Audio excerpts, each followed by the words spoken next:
Dulce Hacienda. El título del libro es Dulce Hacienda. Los autores de este libro son la maestra Elena Gamarra Hernández y el maestro Juan Carvajal Sánchez, ambos colaboradores de la Universidad del Caribe. En este momento el maestro Juan Carvajal Sánchez pues no se encuentra en la ciudad, por lo tanto no va a estar presente, ¿sí? Pero quien sí está con nosotros es la maestra Elena Gamarra Hernández, que hará la presentación del libro titulado Dulce Hacienda. Le damos la bienvenida a la maestra Gamarra. Bienvenida, maestra.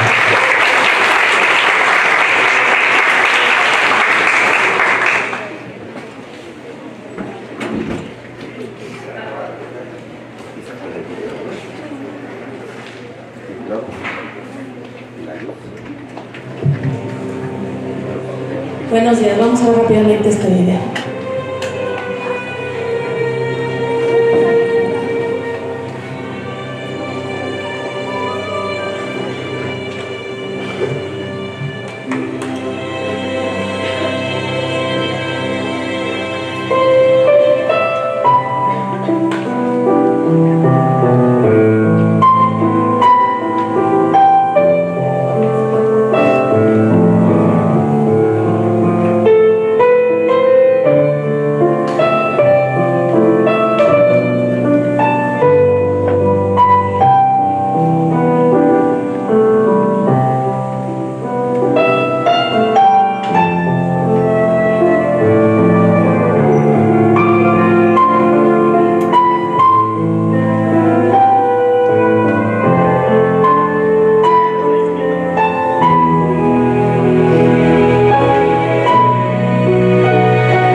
Muy buenas tardes tengan todos ustedes, todas ustedes.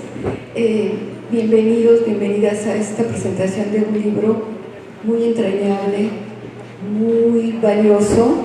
Yo le comentaba a Elena Gamarra, a la doctora Elena Gamarra, que he tenido la fortuna de presentar muchos libros, pero pocos como estos.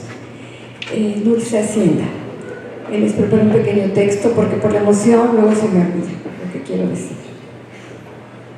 Bueno, perdón, primero me presento.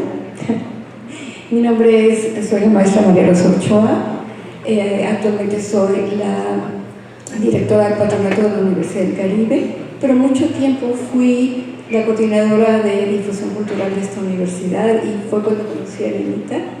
Con ella pues trabajamos mucho y conocí todo su amor y todo el trabajo que hace en esta universidad, que es verdaderamente muy valioso. Pero bueno, estoy aquí para presentarles un libro, Dulce Hacienda, y no tenemos mucho tiempo, pero quiero darles lo más relevante que yo encontré cuando tuve en mis manos este libro. Difícilmente se puede escribir un libro como el Dulce Hacienda sin que él o la autora, o en este caso ambos autores, reúnan los siguientes requisitos. A. Amor profundo por el trabajo que se realiza. B. Capacidad de realizar una investigación exhaustiva. C. Redacción impecable. D. Sensibilidad al arte. Y E. El acceso a recetarios fielmente resguardados por familias cuya tradición culinaria es legendaria. Pero como estamos en una universidad y es necesario comprobar lo que se afirma, voy a leerles las breves semblanzas de quienes nos presentan en su libro, Dulce Hacienda, Elena Gamarra Hernández y Juan Manuel Carvajal Sánchez.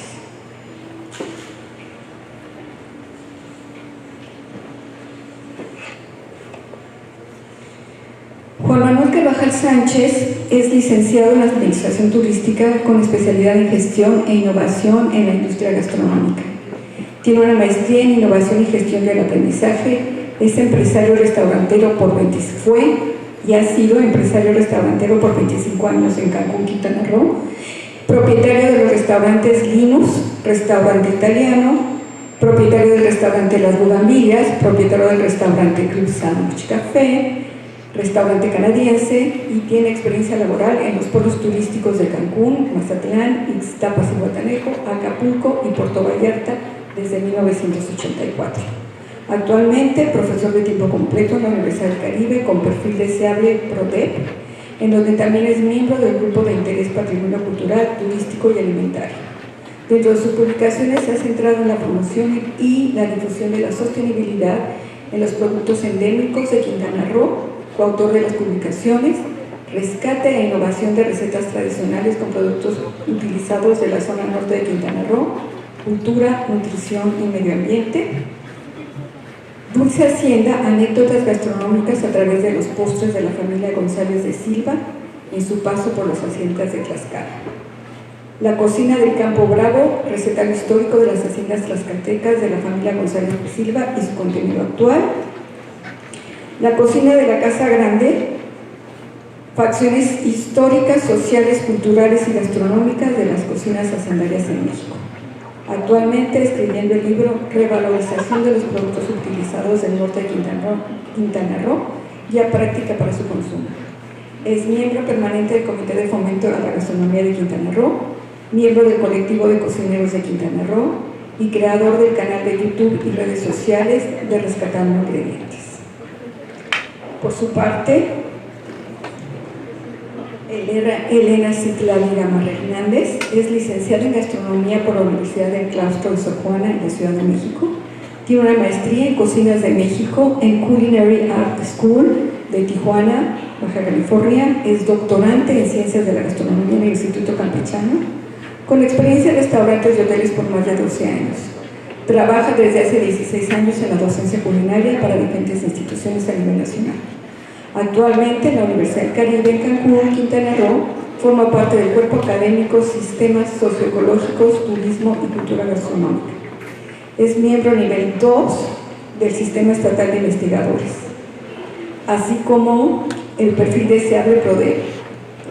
Yo quiero resaltar que ser investigadora 2 de CONACYT es algo muy relevante, es difícil de alcanzar y te felicito muchísimo por eso. Es autora, ha participado como ponente y conferencista en diferentes eventos académicos nacionales e internacionales. Es autora y coautora en publicaciones como La Cocina Solar, como Alternativa Alimentaria en la Región Peninsular, Alimentación Sustentable en las Comunidades Mayas, Esacahuil, Patrimonio Cultural y Alimentario de la Huasteca, caso de estudio en la Huasteca Potosina. Dulce Hacienda, anécdotas gastronómicas a través de los postres de la familia González de Silva en su paso por las haciendas de Tlaxcala. La cocina del Campo Bravo, recetario histórico de las haciendas tlaxcaltecas de la familia González de Silva y su contexto actual. Y la cocina de la Casa Grande, facciones históricas, sociales, culturales y gastronómicas de las cocinas hacendarias en México. Evaluación físico-química y cinética fermentativa del atole agrio San Luis Chilín, su identidad culinaria en la comunidad de Nuevo Durango, Quintana Roo. Las líneas de investigación que trabaja actualmente son patrimonio y cultura alimentaria, sostenibilidad y soberanía alimentaria. Como ven, son dos personalidades que no están improvisando, que saben perfectamente lo que hacen y que ambas tienen un inmenso amor por su trabajo y por nuestro patrimonio intangible. Bueno, ¿qué podrán encontrar en este libro quienes tengan la fortuna de acceder a este libro? Por lo menos, uno, van a tener al alcance de la mano recetas que han pertenecido por muchas décadas a las familias de hacendados del altiplano de México, pero también, y muy importante, que han sido elaboradas y comprobadas antes de incluirlas en este libro por los mismos autores y sus estudiantes. Tal vez algunos de ustedes que participaron están aquí, y que además fueron cuidadosamente adaptados por Elena y Juan Manuel a las medidas que usamos actualmente. ¿Cuántas de nosotros, de nosotras, especialmente de nosotras, hemos encontrado en nuestras casas recetarios de nuestras abuelas y bisabuelas, pero son como intraducibles porque son la pizca, el puño, el tostón, el chorrito, y también tiene unas técnicas que en este momento, en la realidad actual, no son fáciles de usar. Entonces, ¿qué pasa aquí?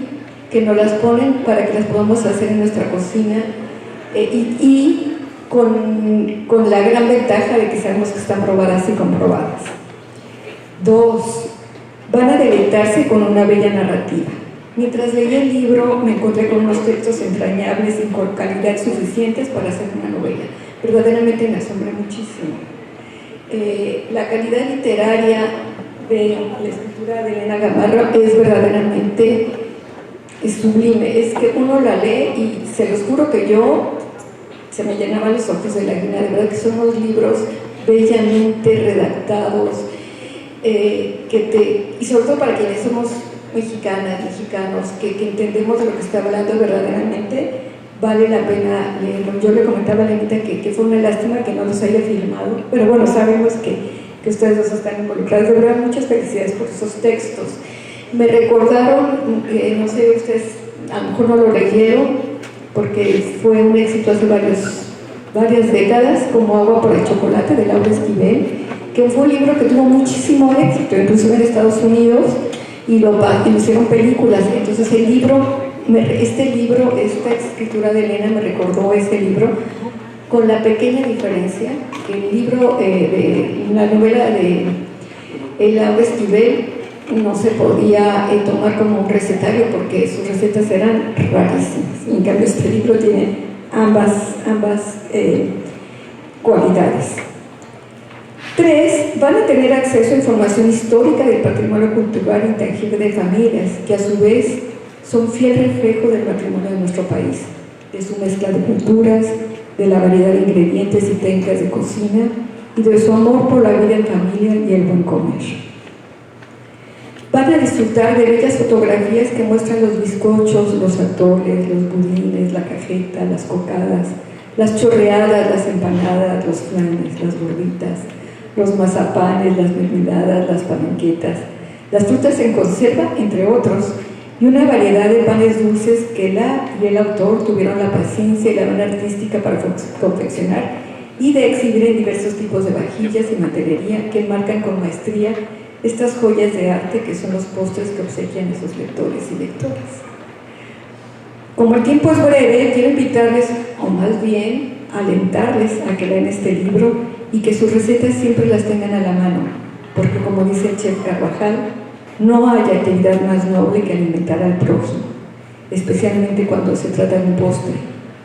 No solo se alimenta al prójimo, sino que se usa el momento. Muchísimas gracias por este libro, muchas gracias por darme la oportunidad de estar junto a ti, de presentarlo. Y como les dije al principio, he tenido mucha oportunidad de leer este libro, pero ojalá que ustedes junto conmigo se den cuenta que este libro es extraordinario. Y no nada más quiero felicitar a Elena y a Juan, que no está aquí por motivos de trabajo, sino felicitarnos a nosotras, a nosotros, a la comunidad universitaria, por tener a estos profesores y por tener estos libros que son un orgullo para nuestra universidad. Yo les pido un aplauso para Elena, por favor.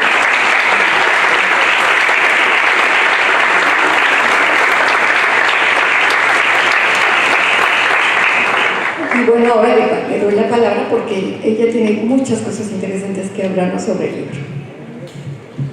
Muchísimas gracias por tu presentación. La verdad es que nadie mejor que tú al leer este libro has podido captar la esencia de qué va este libro. Este libro, bueno, también primeramente agradecer a la Universidad del Caribe, en mi casa, que nos permite tener estos ejercicios académicos y que nos permite también involucrar a los estudiantes en la investigación, y muchos seguramente de los estudiantes que han participado con nosotros hemos tirado muchos tabús de que la investigación es pesada y que es aburrida y es fea.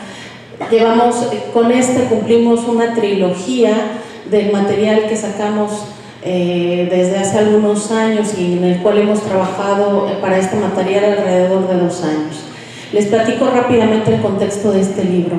Dulce Hacienda fue el primer libro que sacamos a propósito de una investigación. Hicimos un mapeo primero de las haciendas de la familia González de Silva, el cual el chef Carvajal, bueno, es miembro, es la 7ª generación de esta familia. Y al darnos cuenta del material, el material eran 12 recetarios, muchos de ellos antiguos. El primero, el más antiguo, es de 1867, y eso, bueno, pues nos implicó una cuestión metodológica de trabajo muy intensa. La cuestión de la paleografía en algunos casos, y en otros, bueno, tratar de homologar o de hacer una revisión de las recetas que se repetían en todos estos recetarios. Conjuntamos alrededor de 3.300 recetas. Imagínense el material tan grande que salió de este libro. Todavía tenemos ahí algunos borradores, algunas recetas clasificadas de caza y pluma que se daban en los contextos de las haciendas, pero decidimos dividir el material en tres visiones. La primera es este libro que por cuestiones de la pandemia no pudimos sacar, no pudimos imprimir. Y bueno, el primero tenemos esta idea de sacar estos postres. El contexto de este libro es un contexto como de si fuera un anecdotario. Para nosotros Dulce Hacienda representa un anecdotario de las mujeres de las haciendas que en algunos casos les tocó casarse con primos lejanos, quedarse como dueñas de las haciendas y generar toda una alimentación con el poco conocimiento a veces que ellas tenían de cocina de gran escala o del aprovechamiento de producto, etc. Entonces es un homenaje para nosotros este libro, para las mujeres hacendarias que tuvieron que lidiar con todas estas cosas. Dentro de esta investigación salieron un montón de cosas interesantes. Uno de ellos son algunos platos, por ejemplo el postre de Platón, que es un plato que ya no se utiliza y que en las haciendas era un plato que se sacaba con un carrito y donde la anfitriona, la hacendaria, le daba de propia mano, servía a sus invitados, y estos postres ya prácticamente cayeron en desuso. Y nosotros, bueno, de hecho escribimos un artículo para una revista en la UAM, en donde hablábamos de estos postres de Platón que desafortunadamente hemos perdido. Entonces, el contexto de este libro es alguien que quiere saber de postres, que seguramente cuando lo abra se remonta a esas recetas que hacían sus abuelas, sus tías, su mamá, y que pues tienen este contexto que van de generación en generación, de madres a tías, a hijas, a primas, y que esto justamente es lo que hace que sea rico este material. Estas anécdotas en este libro van a encontrar, cuando lo abran, no solo el contexto de la receta, los radios, etcétera, van a encontrar la anécdota, por qué se hacía ese postre y para quién se hacía. Hay casos divinos, por ejemplo, habla de una abuela que le hacía gelatina de limón a sus nietos cada vez que se enfermaban, y entonces una de ellas en el recetario pone: esta gelatina de limón la hacía mi abuela cuando estábamos enfermos de gripa y nos quería consentir, entonces hacía esta gelatina de limón. Entonces este libro es un libro muy coloquial, tiene un lenguaje muy fácil, muy digerible, muy rico, muy de apapacho, y este primer libro para mí es un libro muy de apapacho. Desafortunadamente no pudimos sacarlo en pandemia, pero ahora que tuvimos la oportunidad de sacarlo a la luz el día de hoy, bueno, estamos presentando este libro. Este libro ya lo pueden encontrar en la biblioteca descargable. Los 3 libros, de hecho, de esta trilogía están totalmente gratuitos y descargables en la biblioteca virtual de la Universidad del Caribe. Entonces, ¿qué te puedo decir más de este maravilloso material? Bueno, yo le preguntaba a Elenita cómo le hicieron para poder tener acceso a estas recetas. Es muy difícil que a una persona te dé la receta. Inclusive dentro de mi familia, es chisme, mi suegra no me ha querido dar las recetas de su pulpo a la veracruzana. O sea, se guardan muy celosamente. Entonces, tener acceso a 3.000 recetas de cocina.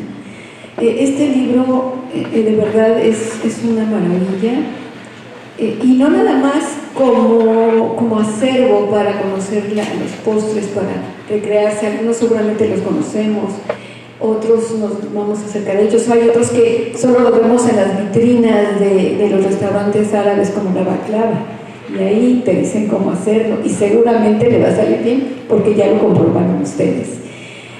Pero además es un libro de presumir, está para presumir. Ustedes lo dejan así como en la mesita de su comedor o de su cocina, y seguramente va a provocar envidias ese libro.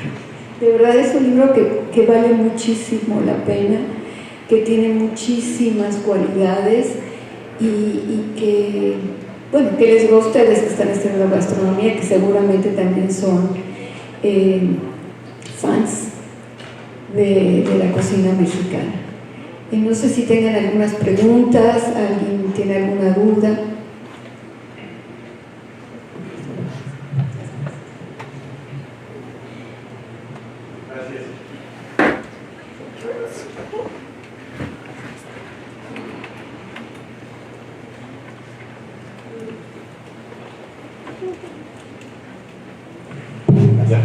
Muchas gracias. Bueno, primero que nada quiero comentarles, y la maestra, bueno, Elena sabe que tengo a una abuela de este estilo, que la verdad para mí mi abuela ha sido mi segunda mamá, y es una persona que amo con todo mi corazón, y soy fiel creyente que los abuelos tienen que ser eternos por todas estas cosas, ¿no? Dicen que los papás son para educar y los abuelos para maleducar, y me gusta hablar de este tema porque presumo de mi familia que tengo por este aspecto, pero yo quisiera hacerles una pregunta tanto pues como muy personal, y es esta: cuando nosotros como posibles restauranteros en un futuro, ¿cómo le podemos dar este valor completo a nuestras recetas que se pueden implementar en los restaurantes?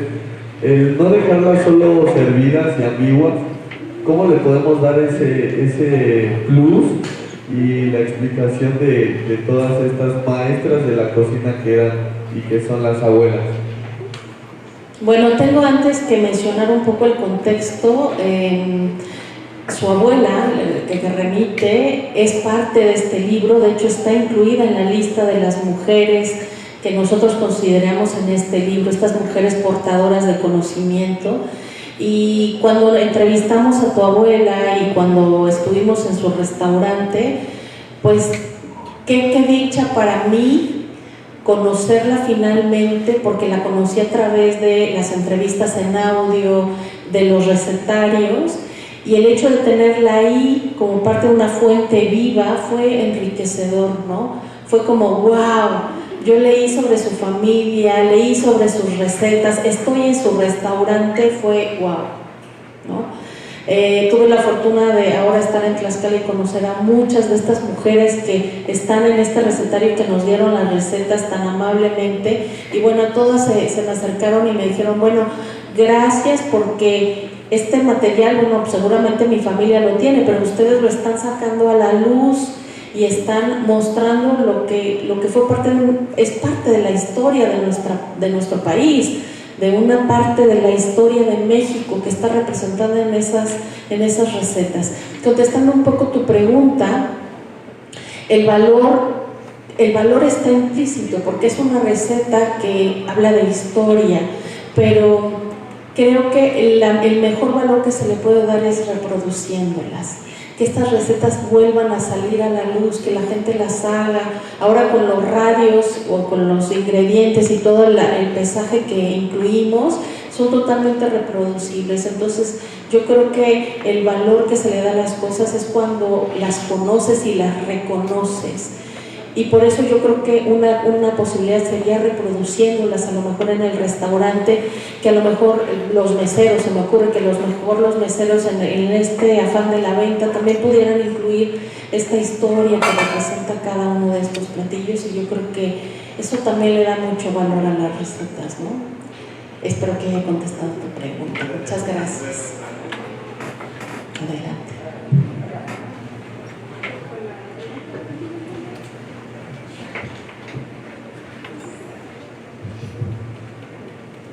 Hola, muy buenos días.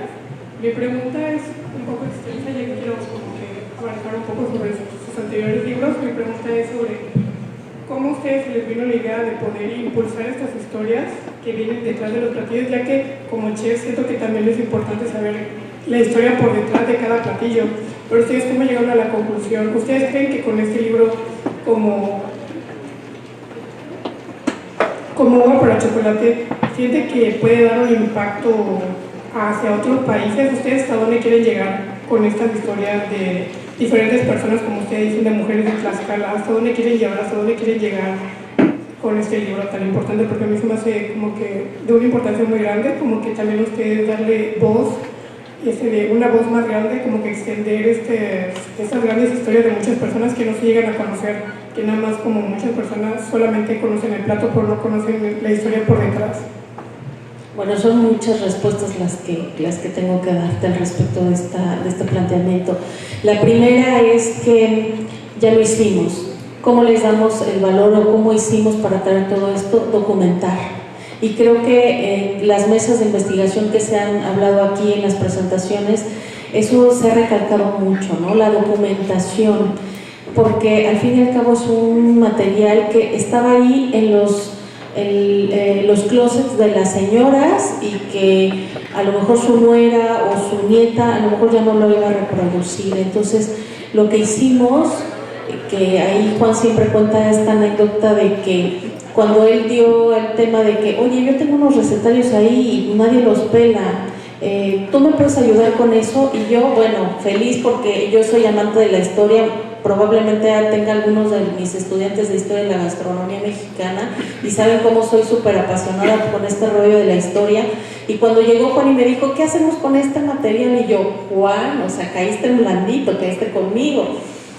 Y le dimos otro sentido. El sentido es documentar y registrar esa parte de la historia que es inminente, ¿no? Todo el mundo habla de la cocina mexicana, las cocinas de México, de fogones, de cocineras tradicionales, pero también hay una facción que son estos sistemas económicos muy complejos que son las haciendas y que, bueno, generaron a nivel, si hablamos de economía, pues durante el siglo XIX, buena parte del XX, también generaron una actividad económica muy importante. Entonces, lo que hicimos es también documentar esa parte de la historia en donde estas haciendas también producían y también había un montón de cuestiones sociales que se estaban desarrollando en este interior de las haciendas. Entonces, contestando, digamos, primeramente la pregunta es documentar y registrar, darnos cuenta de que eso se puede retomar y se puede mostrar y decir, hey, esto es parte de nosotros, es parte de nuestra historia y aquí está. Ahí está, ¿no? La otra, el nivel al que queremos llegar es pues que se den cuenta que pues justamente tenemos un bagaje cultural y culinario impresionante, ¿no? Si bien decía María Rosa que en las recetas, no sé si alguien ha leído el libro, vienen ahí algunas recetas o esbozos de recetas en el libro como agua para el chocolate, pero es una novela que a lo mejor, bueno, los ingredientes está ahí, pero la meticulosidad en la cual nosotros desarrollamos las recetas que están súper comprobadas, bueno, eso le da confiabilidad a la fuente y eso es algo muy importante en un ejercicio de investigación y de índole académico. ¿Qué tanto impacto ha tenido? Bueno, imagínate que ya es el tercer libro, con esto es una trilogía que recién estamos terminando, registrando todo este bagaje cultural y culinario, pues, y que además, ahora sí la gente como que dice, ah caray, sí, hay cocina de haciendas, ah caray, pues qué se hacía ahí, qué más se comía, ¿no? Cómo se aprovechaba todo ese alimento que se producía ahí, ¿no? Entonces eso, pues ojalá esto haya contestado un poco tu pregunta. Yo quiero agregar que este libro, por supuesto, puede estar en las mejores librerías de México y del mundo, pero yo qué les quiero decir a ustedes, que está en sus manos también que estos libros se conozcan. No hay nada mejor que la publicidad y la promoción de boca a boca.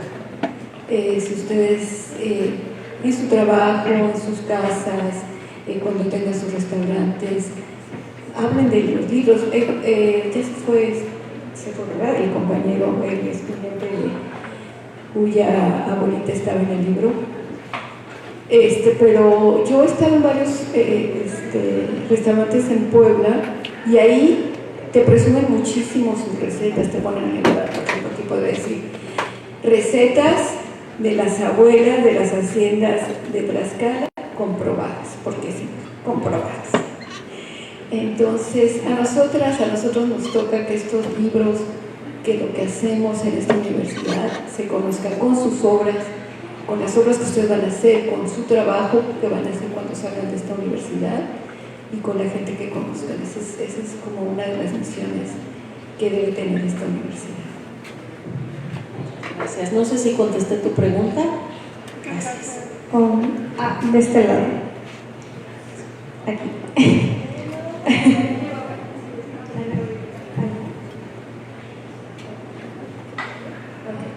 Bueno, primero que nada, me gustaría agradecer. Valeria, es que no te veo. Sí, perdón. Me gustaría agradecer la plática, me pareció bastante interesante el libro, me ha llamado bastante la atención.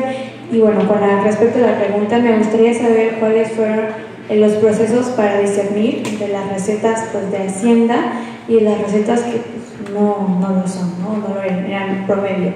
Cómo llegaron a identificar que una receta pertenecía a este grupo social y de la misma manera cuáles eran los criterios para agregarlas al libro, ¿no? Porque supongo que ha de haber muchas recetas que quedaron fuera de la investigación. Bueno, sí, la metodología fue muy exhaustiva porque teníamos, imagínate, 16 recetarios. De estos 16 recetarios revisamos una por una, hicimos como una lista. En esa lista tuvimos que revisar si estas se repetían en los diferentes recetarios. Ese digamos que fue el primer filtro, porque lo que pasaba anteriormente era que yo me casaba con alguien y su mamá me daba las recetas, pero yo tenía un libro o un recetario que mi familia había generado. Entonces ahí ya tienes dos recetarios. Entonces digamos, esa herencia que me da mi suegra y me da mi mamá, bueno, yo hago mi propio recetario con esos dos materiales. Entonces, todas las recetas, bueno, nos acotamos justamente a los 16 recetarios. Esa es la primer como filtro, no buscamos más, solamente nos acotamos a esos 16 recetarios. Después hicimos un ejercicio de homologación para ver en cuáles se repetían todos esos recetarios. Y el tercero fue cotejar. Si en un recetario venía una receta de, no sé, de besos de nuez, y en la otra, lo que hacían a veces las tías o las mamás, para no darle toda la información a la nuera y que probablemente no le salieran las recetas, cambiaba recetas o no les ponía el gramaje correcto. Entonces el ejercicio fue también cotejar entre una y otra receta que estuvieran calibradas, y ahí empezó el ejercicio de la experimentación y de la exploración para poder llegar a una receta confiable y que tú en tu casa la pudieras reproducir. Después se hizo como después de ese filtro que ya se seleccionaron esas recetas, nos quedaron 330 recetas. Imagínate, de 3.300 a 330, pues imagínate todo lo que peinamos. De esas 330 recetas, todavía hicimos un filtro en catalogarlas. Estas son de cocina de casa y pluma, o sea, es decir, de volatería, pues sí, animales de casa. Otra es de cocina cotidiana, otra es de cocina, y justamente como lo seleccionamos fue a través de las entrevistas. Muchos de estas fuentes primarias, pues obviamente ya son personas muy grandes. Entonces, pues nos servimos de entrevistar tanto a la primer fuente, o sea, a la señora que tenía el recetario, como a las hermanas y a veces hasta las hijas, para poder tener confiabilidad y cotejar un poco como la cuestión de las entrevistas. Por eso es que el ejercicio que nos implicó en los 3 libros, poder hacer un sedazo de la información, fue bastante exhaustivo. Yo ayer platicaba que yo hace mucho tiempo, cuando era estudiante, bueno, tuve clases de paleografía en la universidad, y todo el mundo me diría, bueno, ¿qué es eso de la paleografía? ¿No? Es la transcripción de textos antiguos en castellano antiguo, que bueno, pues las traducimos, ¿no? Prácticamente las traducimos. Y entonces yo, cuando era universitaria, dije, ¿yo para qué me va a servir la paleografía? ¿No? Yo, pues, ¿como para qué? Y pues resulta que ahora que llegaba este material, pues yo ya, pues sí, me sirvió muchísimo. Entonces eso también fue una lección muy enriquecedora, de que todo lo que uno pueda aprender, bienvenido sea, ¿no? No sé si contesté tu pregunta, Valeria. Sí, muchas gracias. Yo tenía una pregunta, No te veo. Es que había mencionado que encontraron recetas a partir más o menos de 1867. El primer recetario es de 1867. Es que le quería preguntar, ¿qué receta fue la más difícil de conseguir y qué relevancia tiene en la cocina de hoy? Pues es que hay recetas que ya no... A ver, hay dos cosas o dos cuestiones. Una es que cada familia desarrolla su propia cultura culinaria, conforme a sus influencias, sobre quién es y tal. Y te digo esto porque en esos matrimonios y en esos recetarios que se fueron transcribiendo, resulta que en una de esas generaciones, una descendiente de libaneses se casa con uno de los hacendarios. Entonces fue muy interesante, porque de una cocina porfirista totalmente afrancesada, de repente brincamos a un recetario en secuencia cronológica, brincamos a un recetario de una chica que tiene, sí, cocina francesa, pero que ella incluye sus recetas libanesas. Entonces, como que nos quedamos de, caray, ¿cómo pasó esto? Ah, bueno, pues Dalí se casa con un hacendario en Tlaxcala y ella lleva su propio bagaje cultural y culinario, y en el recetario pues hay recetas de greibes árabes, de baklavas, de dedos de novia, y entonces dices, wow, o sea, como una influencia cultural de una sola familia impregna prácticamente a los recetarios que se van a derivar después. Entonces, por eso también es muy importante el ejercicio de la historia, porque registras esos momentos que te permiten entender cómo es que en los recetarios posteriores al porfiriato, pues de repente salió un recetario con toques árabes. Entonces dices, ah, bueno, porque hubo una migración muy fuerte de grupos árabes que se asentaron y que, bueno, se casaron con los hacendarios en Tlaxcala, etc. Entonces, no sé si contesté tu pregunta. ¿Más o menos? A ver, dime, ¿qué faltó? A lo mejor yo me dispersé un poco.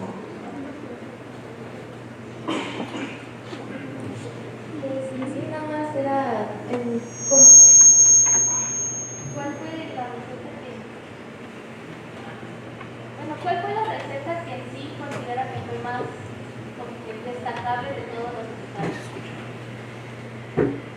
Y es que es muy difícil porque todas las recetas están buenísimas. De hecho, yo tengo hasta mis favoritas, pero lo que sí vimos como un patrón es que justamente por lo que te comento del porfiriato, se hacían copas.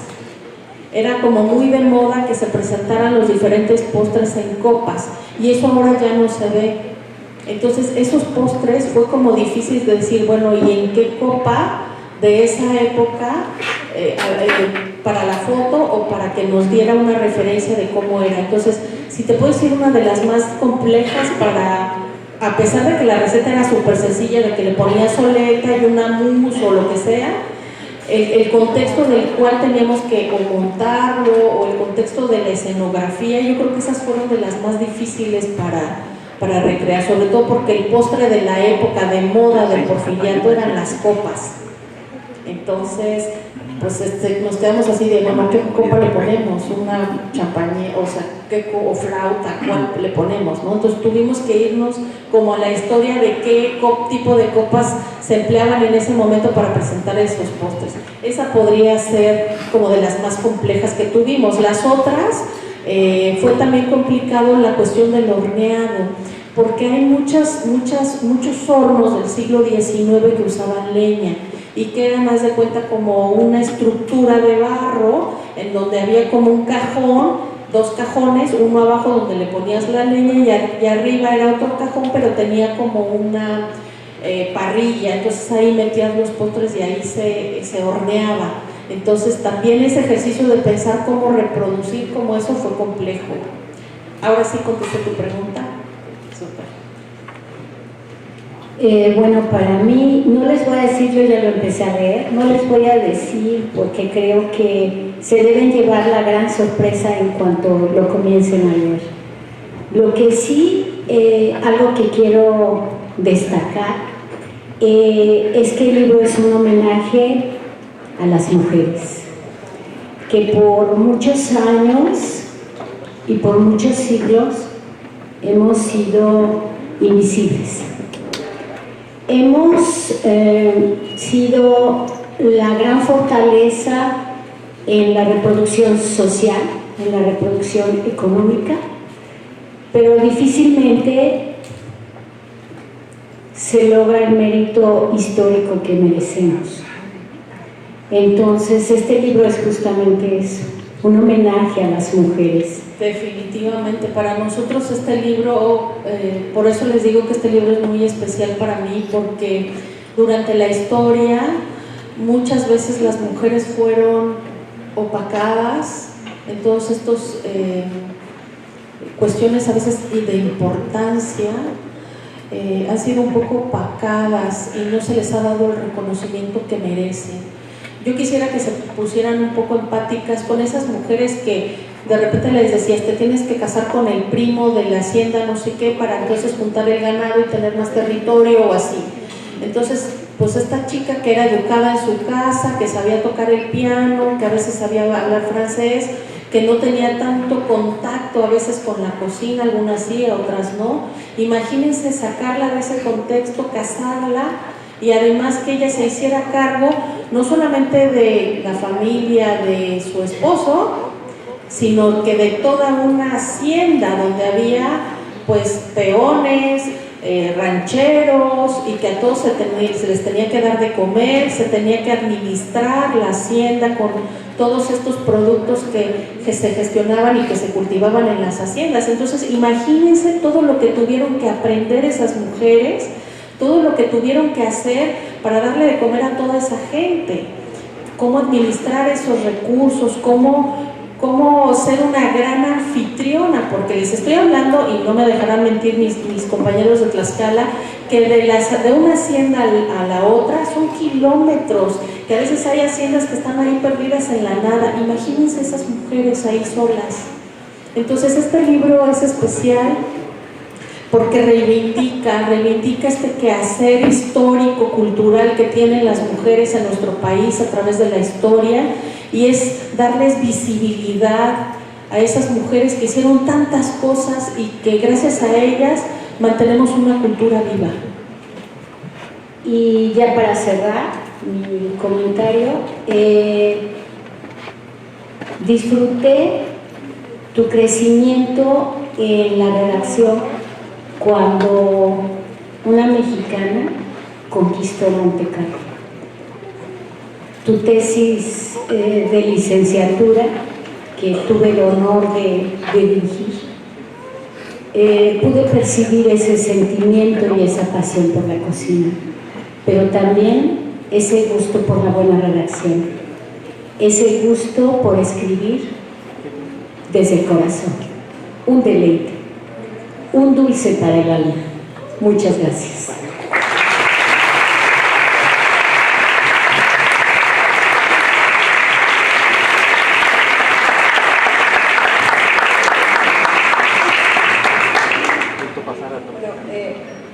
Buenas tardes. Buenas tardes, antes que nada, buenas tardes. Gran nombre para el libro, para empezar. Se me hace algo muy abierto a leer y que invita, dan ganas de leerlo simplemente con leer el título, ¿no?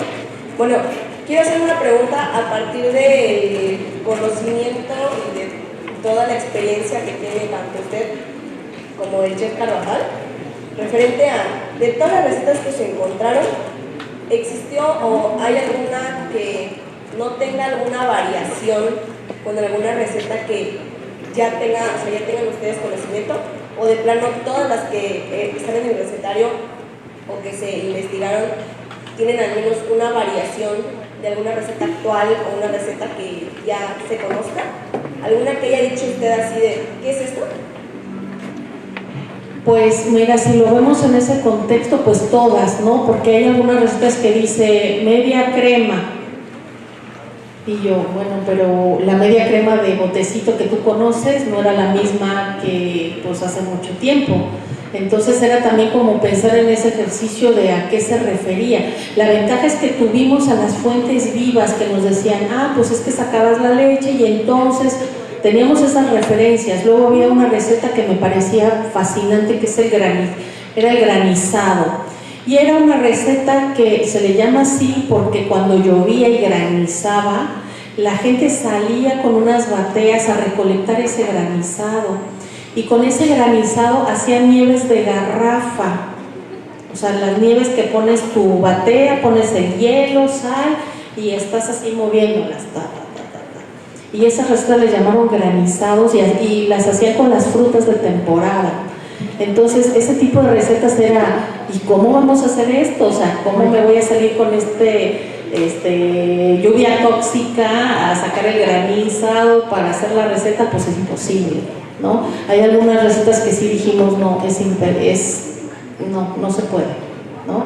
Hay otra, por ejemplo, que es un sorbete, pero esa pareciera que es un sorbete, pero en realidad es pera rallada con un almíbar y te da el tintazo de que es como si fuera un sorbete, entonces es como un falso sorbete, Entonces eso también estuvo súper interesante de ver cómo también esos nombres luego que les ponían a las recetas también fue como muy enriquecedor.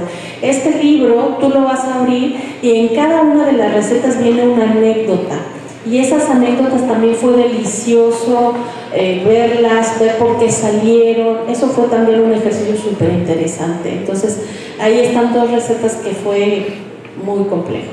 ¿Sí quedó contestada tu pregunta? Gracias. Antes de dar el micrófono para la última pregunta, quiero hacer la penúltima pregunta. Sí, gracias, maestra Elena. Se dice que lo que no se escribe no trasciende, ya sea porque se pierda o porque se modifique si se tiene algo en la memoria. O sea, las recetas se modifican con el tiempo. De acuerdo a su experiencia, ¿qué porcentaje de familias en México mantienen las recetas de casa escritas? Si acaso tiene el dato. No tenemos el dato, sin embargo, yo alentaría a todos los que estamos aquí reunidos a que conversen con sus mamás, sus abuelas, sus tías y que hagan su propio recetario familiar porque es parte de quiénes son ustedes.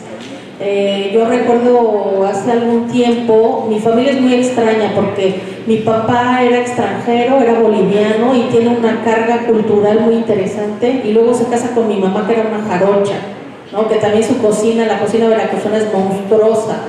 Entonces, mis referencias culinarias familiares es cocina sudamericana y cocina mexicana tradicional. Entonces, cuando yo me acerqué a mi madre y le dije, oye, yo quiero tus recetas, pues como me dijo, ¿cuáles? ¿Las bolivianas o las mexicanas? Y yo dije, las dos, porque son parte de quién soy yo.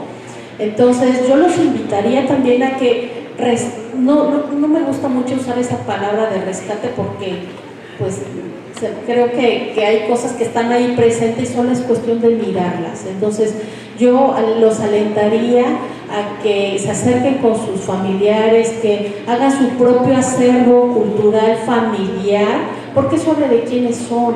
Y eso también, chavos, es historia, y es historia que se está registrando. Entonces yo los invitaría a ese ejercicio, doctor Santana. Espero que haya más o menos contestado su pregunta o que lo haya revuelto un poco más. Vamos a hacer un pequeño ejercicio, maestro, doctor, vamos a hacer un pequeño ejercicio y que levante la mano quien tiene o el recetario de su mamá o en su caso tiene un recetario heredado. Que no somos muchas, hay que buscarlo, seguramente los tienen.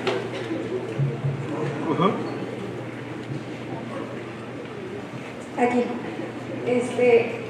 Quiero preguntarles sobre qué fue la situación en la que usted o los que habían hecho el libro, realizado el libro, se encontraron como para decir, tengo que plasmarlo, porque habían dicho que fue para, bueno, uno de los motivos fue para darle voz a las mujeres que pues no podían, no tenían como su propia receta genuina. ¿Qué fue, en qué situación ustedes se encontraron para decir que es importante y tenemos que comunicarlo?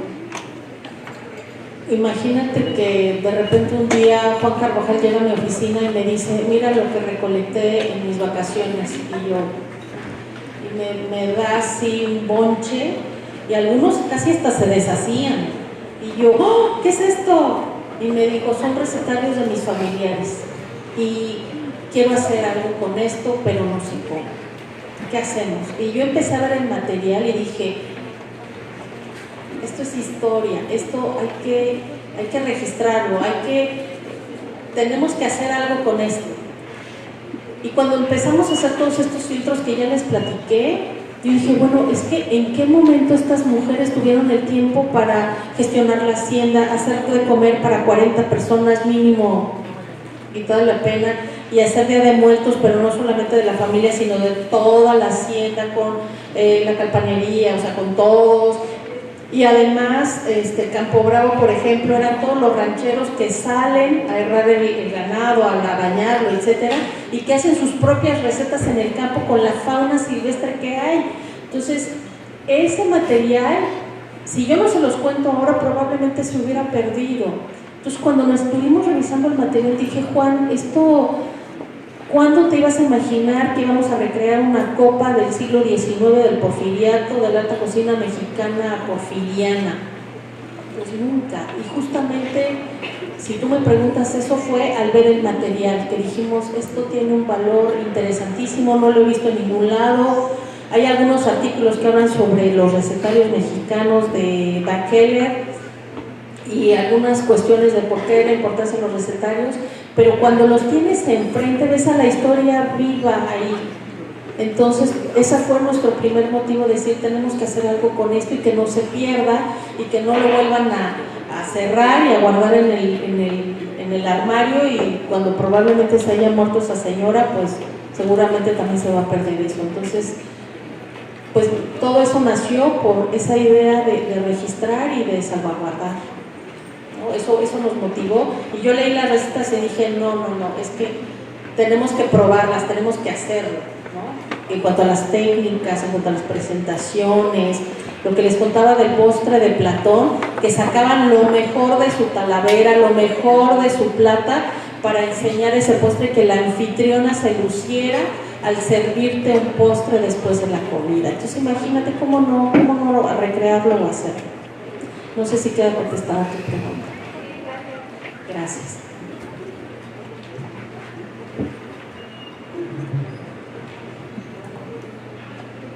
Muy bien, pues con esto damos por concluida la presentación de este fantástico libro, Dulce Hacienda,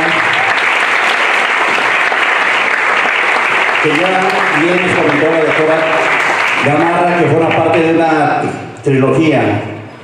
Haciendo una pregunta adicional, le preguntaría, ¿habrá un cuarto libro, doctora Gamarra? ¿No? Al respecto.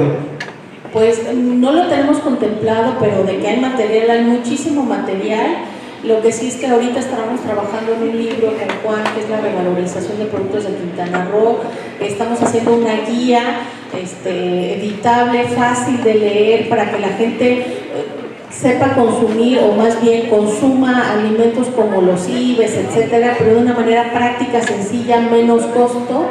Y ahí tenemos un compromiso con todas las escuelas a nivel medio superior, en donde vamos a perder esta información. Tenemos ahí aliados algunos productores, y ese es el proyecto que estamos generando ahorita. Por eso ahorita no consideramos un cuarto libro. Creemos que esta trilogía, engloba perfectamente bien como esa visión que tenemos nosotros de las cocinas de las haciendas, y no contemplamos un cuarto libro, ya creo que sería demasiado. Muchísimas gracias. Damos las gracias a la maestra Elena Gamarra Fernández.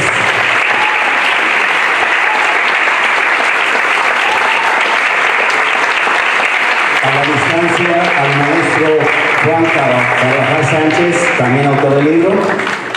Y también damos las gracias a la comentarista del libro, la maestra y amiga María Rosa Ochoa Ávila. Muchas gracias. Se nos hará llegar su reconocimiento a través del correo electrónico. Muchas gracias. Pueden